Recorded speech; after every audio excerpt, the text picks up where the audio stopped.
For decades, the world believed it knew the story love, betrayal, and a royal tragedy etched into history. But now, after 40 years of silence, King Charles III has finally broken ranks with tradition, and what he revealed doesn't just rewrite the past, it shatters it. Because the truth behind choosing Camilla Parker Bowles over Princess Diana was never about love. It was about something far more dangerous. Before we go deeper into what this really means for the royal family, make sure to subscribe so you don't miss a single update. For years, the narrative felt simple, almost cinematic in its clarity. A young princess adored by millions, a prince torn between duty and desire, and a third figure cast as the inevitable villain in a royal triangle. The public consumed it as tragedy. Headlines reduced it to emotion. Commentators framed it as weakness, as indecision, as a failure of the heart.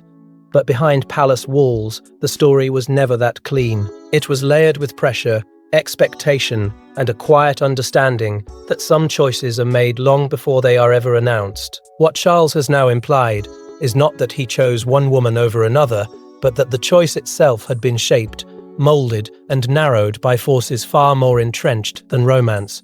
Why speak now? That question hangs heavy over his words. Timing in a monarchy is never accidental. After decades of restraint, after the passing of an era defined by secrecy and stoicism, the confession feels less like impulse and more like reckoning. There is legacy to consider, there is history pressing against him, and perhaps there is the weight of carrying a truth that refused to stay buried. For 40 years, he stood at the center of a storm that never truly settled. Every celebration shadowed by criticism, every milestone measured against what could have been. That kind of scrutiny does not fade, it calcifies. And in that silence, something hardened. Those closest to the institution have long whispered that the decision was not simply about affection or nostalgia. It was about stability, about alliances, about preserving a structure that fears unpredictability more than scandal. The monarchy survives on perception, on continuity, on calculated restraint.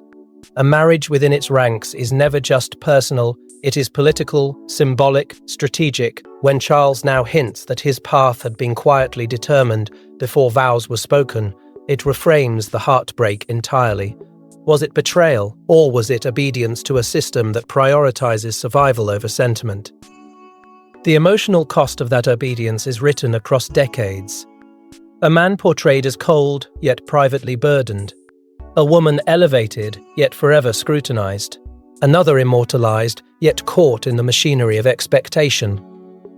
Charles' revelation does not absolve him, it complicates him. It suggests a younger prince navigating an invisible maze, aware that every step would echo through generations. And perhaps the most unsettling implication of all is this: the monarchy feared not the affair, not the gossip, but the exposure of how deliberate the original choice had always been. If the public understood that the fairy tale had been fragile from the start, carefully assembled, cautiously endorsed, what would that do to the myth? The institution thrives on illusion as much as tradition. To admit that emotion was secondary to calculation is to admit that the crown does not simply respond to destiny. It engineers it. That is the dangerous truth hovering beneath his words. Not scandal, but structure. Not passion, but preservation. And so the confession lingers, unsettling and incomplete, daring us to question everything we thought we knew. But to understand the confession, we must return to where it all began, long before the wedding, before the scandal, when the choice was already quietly being made. Before the world saw a fairy tale, there was already a forbidden chapter unfolding behind palace walls. Princess Diana was not the beginning of the story, she was the interruption. Because long before vows were exchanged, King Charles III had already given his heart away to someone the monarchy would never fully accept. Long before the cameras, before the cathedral bells, before the carefully rehearsed smiles, there was a connection that felt easy, unguarded, and dangerously authentic. Charles and Camilla shared something that did not need translation. She understood the rhythms of his world, the private frustrations of a man born into expectation, the loneliness hidden behind ceremony. With her, he was not the future king. He was simply himself, and that simplicity was intoxicating. It was also inconvenient. The palace did not explode in outrage. It did not issue dramatic ultimatums. Instead, it did what institutions do best: it calculated. Camilla did not fit the blueprint being quietly drafted for the future queen. There were whispers about image, lineage, public perception, not shouted objections, but subtle resistance, invitations redirected, advice gently offered, opportunities arranged elsewhere.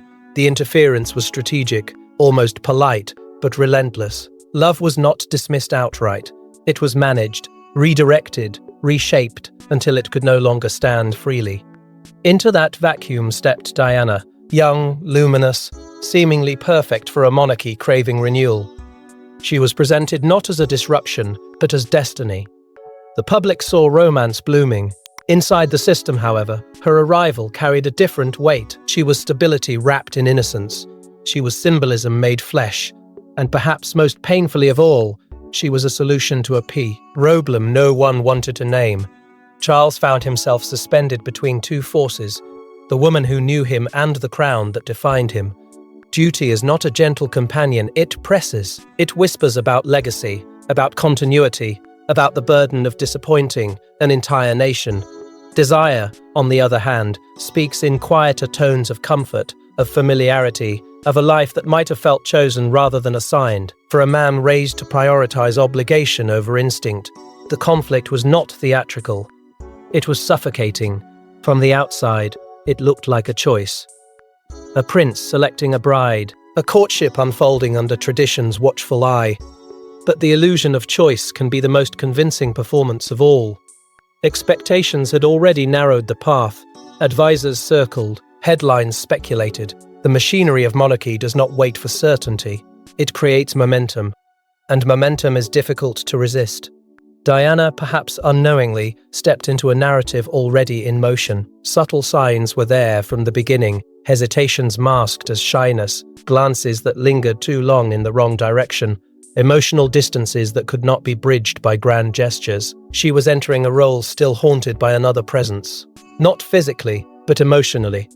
The heart she was meant to share had already been divided. What makes this chapter so tragic is not that love existed elsewhere. It is that the system allowed it to linger unresolved while demanding public perfection. Charles was not reckless, he was restrained. Diana was not naive, she was hopeful. Camilla was not defiant, she was patient.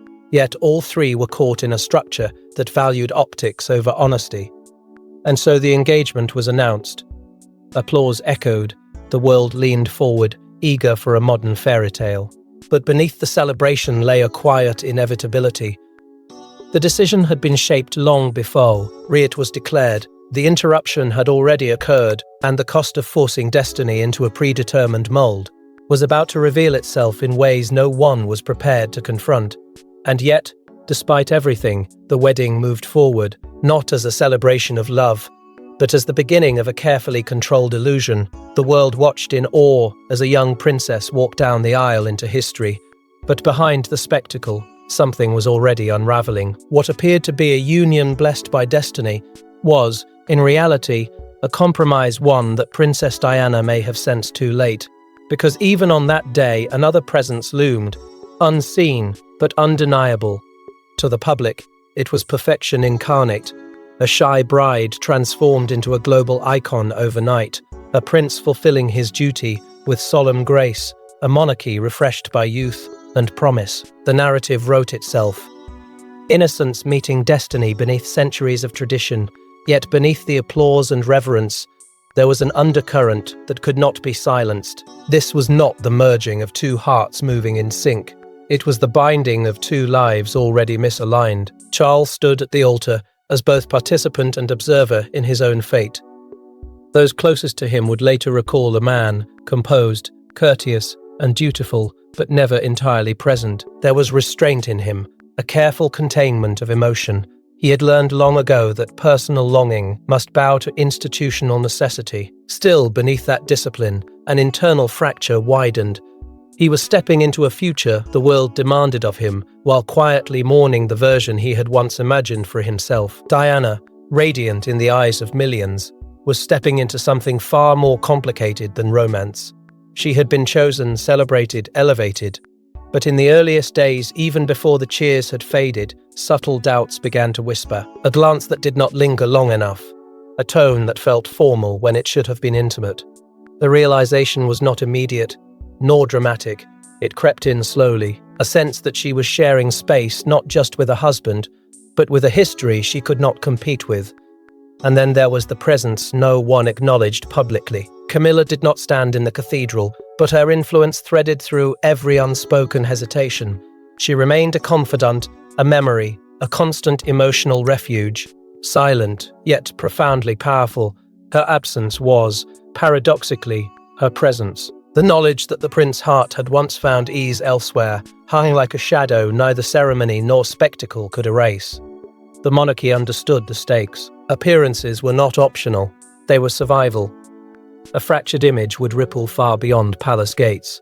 So the smiles were perfected, the engagements multiplied, the interviews reassured, every public gesture reinforced unity. Behind closed doors, however, distance began to take shape.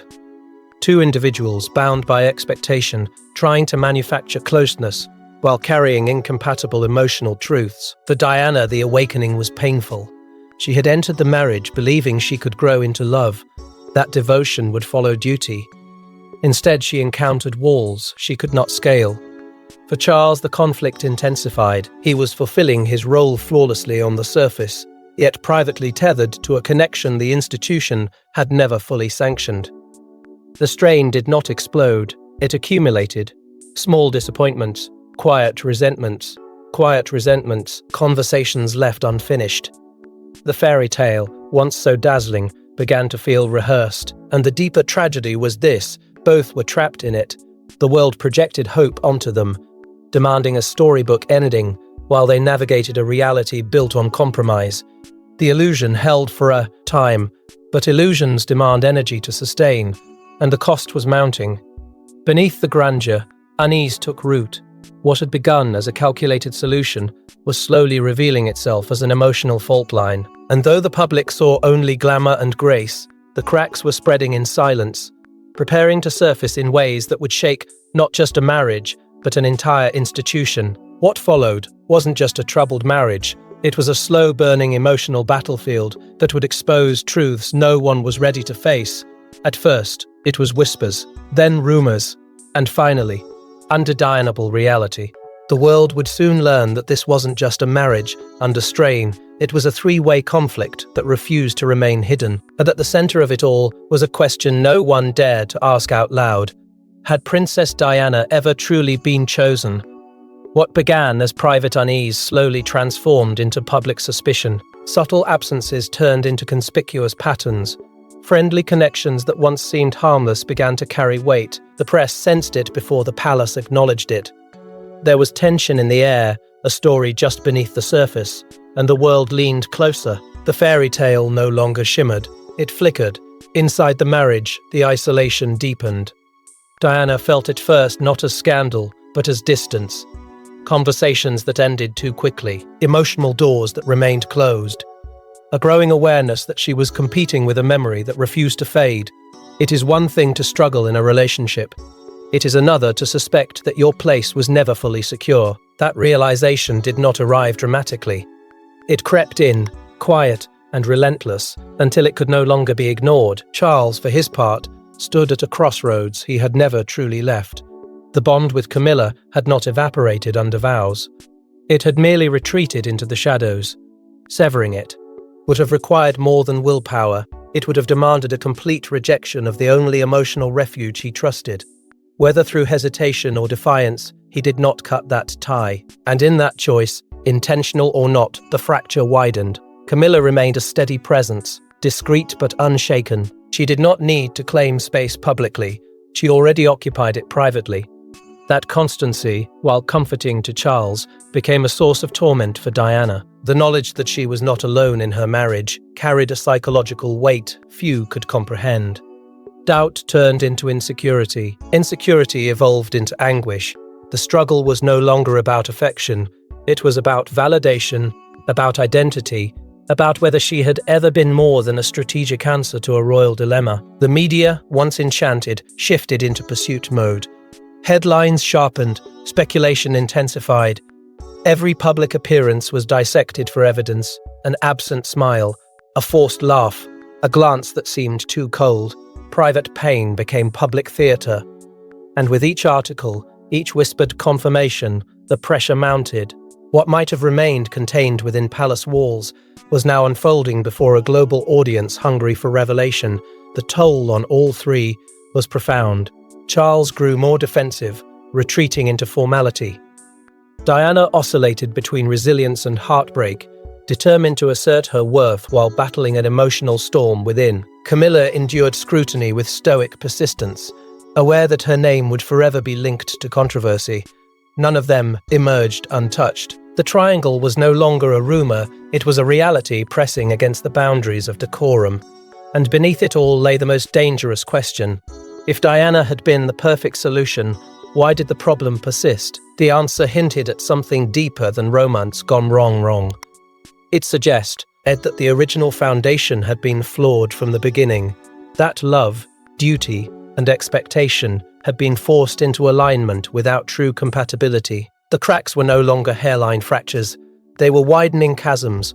The institution strained to maintain composure, but the emotional battlefield was intensifying. And as secrets slipped into headlines, it became clear that this was not simply about a failing marriage, it was about a system struggling to control a narrative it had carefully constructed. But as the cracks widened, the real truth began to emerge, not just about love, but about power, control, and something far more calculated. What if the choice was never truly Charles's to make? What if the decision that would define 3 lives and captivate the world was shaped behind closed doors, far from public view? Because as insiders began to whisper, a chilling possibility surfaced. The Camilla Parker Bowles represented something far more valuable to the monarchy than love ever could. The more the scandal unfolded, the more attention shifted away from romance and towards structure. Palaces do not operate on impulse. They are ecosystems built on continuity, discipline, and long-term survival.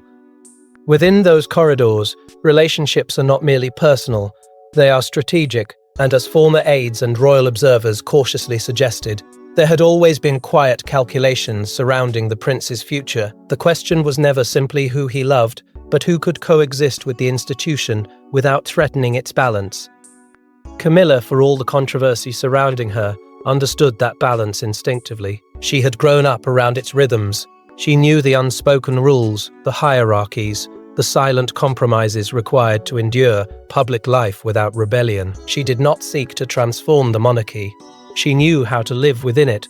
That subtle alignment mattered more than the world realized. Reliability in a royal context can outweigh passion. Familiarity can be safer than enchantment. Diana, by contrast, embodied change. She was charismatic, emotionally transparent, and unpredictably powerful in her connection with the public. Crowds adored her, not because she fit the mold, but because she seemed to transcend it. That quality, while magnetic, carried risk. The monarchy thrives on measured evolution, not emotional surges. Diana's sincerity and independence made her beloved, but they also made her difficult to contain. As the marriage faltered and the triangle intensified, whispers of earlier influence gained new weight. Had there been deliberate steering, subtle encouragements to pursue one path, quiet discouragements from committing to another? Those questions lingered without official answers. Yet the pattern suggested something more intricate than youthful indecision. The system had priorities: stability over spontaneity, predictability over vulnerability. Charles stood at the center of this machinery, torn between instinct and inheritance. Autonomy is a fragile concept when one is born into obligation. From childhood, he had been trained to think not as an individual, but as a future sovereign. Personal fulfillment in that framework is secondary. And so his internal struggle was not merely romantic, it was existential. Was he allowed to choose freely, or was freedom an illusion afforded only in private moments? The monarchy's greatest fear has always been erosion from scandal, from rebellion, from loss of public confidence. A spouse who understood the institution's fragility could reinforce it quietly. A spouse who redefined it publicly could destabilize it. Seen through that lens, the conflict was never just emotional, it was institutional. Camilla symbolized continuity. Diana symbolized transformity, if the real reason behind the enduring bond was rooted in compatibility with the crown itself, then the tragedy deepens. It suggests that the battle was not between two women, but between two visions of what the monarchy should be, one grounded in tradition and discretion, the other radiant, compassionate, and unpredictable. And perhaps that is why the truth has taken so long to emerge. To admit that personal happiness was sacrificed for institutional security would be to reveal the monarchy's cold arithmetic. It would expose a system where love is weighed against legacy and legacy wins. For decades, silence protected that arithmetic. Protocol shielded it. Public narratives softened it. But silence cannot last forever. As generations shift and expectations evolve, the carefully guarded reasoning behind past decisions becomes harder to contain. And after years of silence, the truth that had been buried beneath protocol and secrecy was finally ready to surface. Every story has a moment where everything shifts, and for this one, it came with heartbreak that the world could no longer ignore. The facade cracked, the secrets spilled, and the carefully constructed narrative collapsed under its own weight. But what emerged wasn't clarity. It was a deeper mystery about what had truly driven the choices behind the scenes. The unraveling did not happen in a single explosive instant. It was gradual, painful, and impossible to disguise. Appearances grew strained. Public engagements felt rehearsed rather than genuine. Interviews that were meant to reassure instead exposed fractures. What had once been a global fairy tale became a spectacle of emotional distance. The marriage was no longer quietly troubled. It was visibly breaking apart. Diana, who had once embodied royal grace, began to speak with a vulnerability that stunned the world. Her words were not polished statements drafted by advisors. They read the rawness of someone who had endured isolation in silence for too long. She spoke of loneliness, of feeling unseen, of battling inner storms while standing before millions. That honesty transformed her from princess to symbol. She was no longer just a royal figure, she was human, wounded, and unfiltered. And in that humanity, the public found both empathy and fury. Charles, meanwhile, appeared increasingly resolute. The hesitations that once defined him hardened into distance. He no longer seemed torn. He seemed decided. Where Diana's revelations were emotional, his responses were restrained, almost clinical. It was as though he had accepted that the unraveling was inevitable and was preparing for what came next. Duty once forced him into a compromise. Now, perhaps, he felt compelled to reclaim control over his own narrative. The monarchy scrambled to contain the fallout. Statements were issued, protocol tightened. Advisors worked tirelessly to prevent further damage to the institution's image. Yet every attempt at control seemed to confirm what the public already suspected, that this was not simply a failing relationship, but a failure of the system that had engineered it. The effort to preserve dignity only highlighted the depth of the fracture. Public perception shifted dramatically. Admiration for the fairy tale gave way to outrage at its cost. Diana became a figure of resilience, a woman who had endured emotional exile within the very palace that celebrated her. Charles, once viewed with sympathy as a conflicted heir, now faced sharper criticism.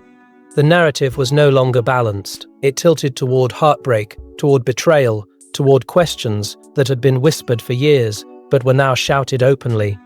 Yet even as the marriage collapsed publicly, clarity remained elusive. The revelations exposed pain, but not the full motive. Why had this union been ID'd so relentlessly, despite its visible incompatibility? Why had the original emotional bond never been truly severed? The more the public learned, the more it sensed that something deeper remained concealed. The heartbreak was real, but it was also a symptom of a larger design. Behind the headlines and televised confessions, a lingering tension remained unresolved. The institution had survived scandals before. It would survive this one too. But survival is not the same as truth, and beneath the emotional wreckage, beneath the shattered illusion, a question endured like a stubborn echo.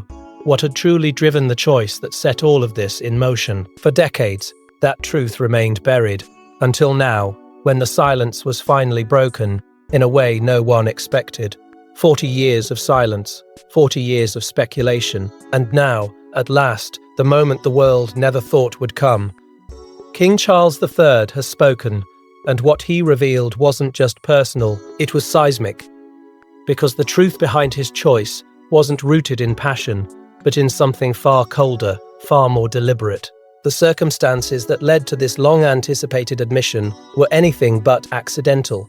Time has a way of loosening what protocol once held tightly shut. The passing of eras, the shifting expectations of a modern audience, and the quiet pressure of legacy all converged into a single, unavoidable reality. Silence was no longer protection, it was distortion. For decades, the narrative had been shaped by interviews, headlines, and emotional testimonies. Now, the king himself stepped forward, not to plead innocence, but to clarify intent. His tone was not explosive. It was measured, almost reflective. There was no theatrical remorse, no dramatic apology. Instead, there was a gravity that suggested acceptance. Acceptance of the consequences, acceptance of the scrutiny, and perhaps most striking of all, acceptance of the fact that the original decision had never been purely about the heart. It had been about structure, stability, and survival. Words once avoided were now implied with careful precision. The choice had been strategic. That revelation reframes everything. For years, the story had been reduced to emotion, a prince divided between love and duty. But if duty was the foundation all along, then the conflict was never a simple triangle. It was a negotiation between personal longing and institutional preservation. Camilla was not merely the woman he loved. She was the woman who aligned seamlessly with the monarchy's inner architecture. Her patience, her discretion, her understanding of its demands, these were not romantic traits, they were strategic advantages. Diana's role, once viewed as central to a dramatic contest of affection, now appears through a harsher lens. If the decision was deliberate from the start, then she was stepping into a space already defined by limitations. Her charisma and emotional transparency made her powerful, but they also made her unpredictable within a system that fears unpredictability. The shocking realization settles heavily. She may never have been positioned to win, not because she lacked a devotion or strength, but because the framework itself was not designed for her to triumph. Charles's words do not erase the pain. They do not absolve the heartbreak that unfolded publicly and privately. Instead, they introduce a colder clarity. The institution did what institutions are built to do. It prioritized continuity. In that calculus, personal happiness became secondary. The choice was not impulsive. It was engineered, and engineering leaves little room for fairy tales. For Camilla, this reframing alters her place in history. No longer just the persistent third figure in a romantic saga, she becomes part of a larger design, steady, enduring, compatible with the crown's silent expectations.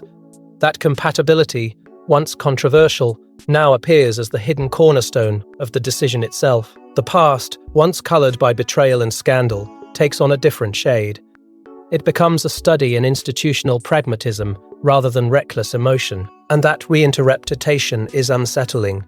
Because if the narrative was shaped to protect stability, then the emotional casualties were never accidental, they were collateral. Charles's confession does not close the chapter. It opens it wider. It demands that the public reconsider decades of judgment, sympathy, and anger. And as that reassessment begins, one truth emerges with undeniable force. The story was never as simple as love versus loyalty. It was loyalty first, always. But if the truth changes the past, what does it mean for the present and the legacy that still hangs in the balance? The truth has finally been spoken, but instead of closure, it leaves behind a trail of unanswered questions. Because some revelations don't heal wounds, they reopen them. And as the world re-examines everything it thought it knew about Princess Diana, one haunting question remains. Was this ever a love story at all? The confession was meant to clarify history, to draw a clean line beneath decades of speculation. Instead, it has forced a collective reckoning. Diana's legacy, once framed almost entirely through the lens of heartbreak and betrayal, now stands at a crossroads. If the marriage was strategic from the beginning, then her suffering was not simply the byproduct of personal incompatibility, it was the consequence of a design that placed her in an unwinnable position. That realization deepens her story, rather than diminishing it. She becomes not just a tragic figure, but a symbol of what happens when human vulnerability collides with institutional rigidity. For many, this reframing strengthens her memory. The compassion she extended to others, the emotional honesty she offered in a world of restraint, now feels even more powerful. She was navigating a system that never fully adjusted to her spirit, and that tension between authenticity and expectation continues to resonate. Diana's legacy survives not because of the scandal, but because of the humanity she refused to suppress. Charles and Camilla, too, are being reconsidered. The public once cast them in stark roles: villain and interloper, architect and accomplice. But the admission complicates those judgments. If the decision was strategic, if it was shaped by long-term considerations about the monarchy's stability, then their story shifts from reckless romance to calculated endurance. That does not erase the pain it caused, but it challenges the simplicity of outrage. It asks observers to confront a colder reality that personal happiness was negotiated within the boundaries of a centuries-old institution. And yet, the emotional resonance refuses to fade. Decades have passed, generations have changed, but the fascination remains intense, almost obsessive. Why? Because this story never felt finished. It lingered in documentaries, in anniversaries, in whispered debates about what might have been. Diana's presence, even in absence, continued to shape conversations about the monarchy's humanity. Her narrative became larger than her marriage. It became a measure of how power treats vulnerability. The institution itself now faces a familiar tension: transparency versus preservation. Each revelation chips away at the mystique that once shielded it, but too much transparency risks exposing uncomfortable arithmetic. The monarchy survives on controlled storytelling. It must evolve enough to remain relevant, yet guarded enough to protect its foundations. Charles's words represent an unprecedented step toward openness, yet they also remind the public that full disclosure may never truly come, and that is where the haunting quality lingers. The truth that has been revealed feels significant, but incomplete. It explains motive, perhaps it reframes intention, but it does not illuminate every conversation that occurred behind closed doors, every calculation that shaped her life. There are still silences woven into the fabric of this saga, still decisions that will never be fully documented. Was it a love story, or was it an arrangement that masqueraded as one? The answer now feels less romantic and more institutional. Love may have existed, but it was never the dominant force. Structure was. Continuity was. The crown was. And as audiences revisit old interviews, revisit old photographs, revisit memories colored by emotion, they do so with a new lens, one that asks not only what happened, but why it was allowed to happen. The legacy remains powerful, but the clarity remains partial, because in the end, the most unsettling truth may not be what was revealed, but what still remains in the shadows. Just when it seems the truth has finally surfaced, a chilling realization takes hold. This may only be part of the story, because within the walls of the monarchy, some secrets are not meant to be revealed. Not now, not ever. And if this much has already come to light, one can only wonder what remains buried even deeper. The recent revelations feel significant, even seismic. They challenge decades of assumptions and force a re-examination of motives once simplified into emotion. Yet history, especially royal history, has never been a complete record. It is curated, carefully managed. What the public receives is rarely the full archive. It is a version shaped to preserve continuity. That alone should give pause. If the admission we heard took 40 years to emerge, how many other truths remain sealed behind protocol and discretion? The monarchy has survived for centuries, not merely because of tradition, but because of narrative control. It adapts by revealing just enough to maintain credibility, while withholding enough to maintain mystique. In that balance lies its power, but power built on silence leaves questions echoing long after the headlines fade. Were there conversations that will never be documented? Were there pressures exerted in rooms where no transcripts were kept? The possibility is not sensational, it is logical. Emotional closure for many feels incomplete. Diana's story, reframed through this new lens, gains depth but not finality. Charles's confession clarifies intent but does not erase consequence. Camilla's role appears more strategic than romantic, yet strategy itself invites scrutiny. The truth revealed is powerful, but it does not close the chapter. It widens it. It suggests that what we understand may only be the surface of something far more intricate. History itself can be selective. Over time, memory reshapes events into something more palatable, more coherent, but coherence does not guarantee completeness. The official version becomes the accepted version, repeated until it feels indisputable. And yet, every institution guards its inner workings. The Crown, in particular, understands that transparency has limits. Too much exposure risks destabilizing the very foundation it seeks to protect, so the audience is left with tension rather than resolution. What seemed like a love story now appears as an institutional maneuver. What felt like betrayal may have been inevitability, and what was presented as fate may have been engineered long before vows were spoken. The more we learn, the more uncertain the edges become. It is a paradox clarity that breeds doubt. Perhaps the most unsettling realization is this: the monarchy does not operate in absolutes. It operates in layers. For every public statement, there may be private context. For every confession, there may be a withheld detail. The narrative evolves not because the part changes, but because the parts allowed to be seen shift over time. And so we are left suspended between revelation and mystery. The truth has surfaced, but only in part. The rest lingers in corridors we will never walk, in conversations we will never hear. That lingering uncertainty is not an accident. It is part of the institution's enduring design, and perhaps that is the most powerful truth of all, that some stories are never truly finished, only rewritten.